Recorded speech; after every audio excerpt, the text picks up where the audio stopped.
আচ্ছা, যুব প্রজন্ম হিসেবে জামাত ইসলামকে আপনারা কোন দৃষ্টিতে দেখছেন? কেন জামাত ইসলামকে সমর্থন করছেন?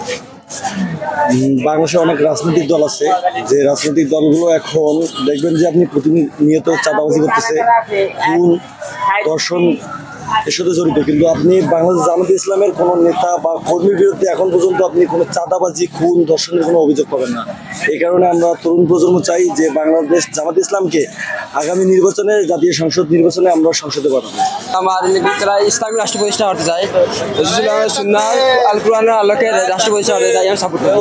বর্তমান প্রজন্ম বলতে ন্যায় এবং ইনসাফ রাষ্ট্র চাই, ওটা সৎ এবং আদর্শ মানুষের দিকে ভোট দিতে চাই, ওটা আমার প্রজন্ম প্রত্যাশা। আর আপনি যে কথাটা বলছেন জামাতের দিকে কেন মানে লোক আকৃষ্ট হচ্ছে যুবকেরা, সেটার মূল কারণ হচ্ছে যে আপনারা জানেন বিগত দিনে শেখ হাসিনা সহ বিএনপি আরও অন্যান্য দল ক্ষমতা ছিল, জামাত ইসলামী এখনো পর্যন্ত কোনো ক্ষমতা আসে নাই, যার জন্য হয়তো জামাত ইসলামের দিকে মানুষ দাবিতে হচ্ছে যে নতুন কিছু চায়, মানুষ নতুন কিছু চায়।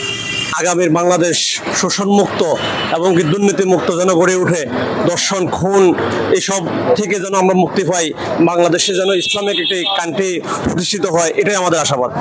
কায়েম হবে, ইসলামের রাষ্ট্র চলবে ইসলামের নিয়ম মতো, সেই প্রত্যাশা আমরা।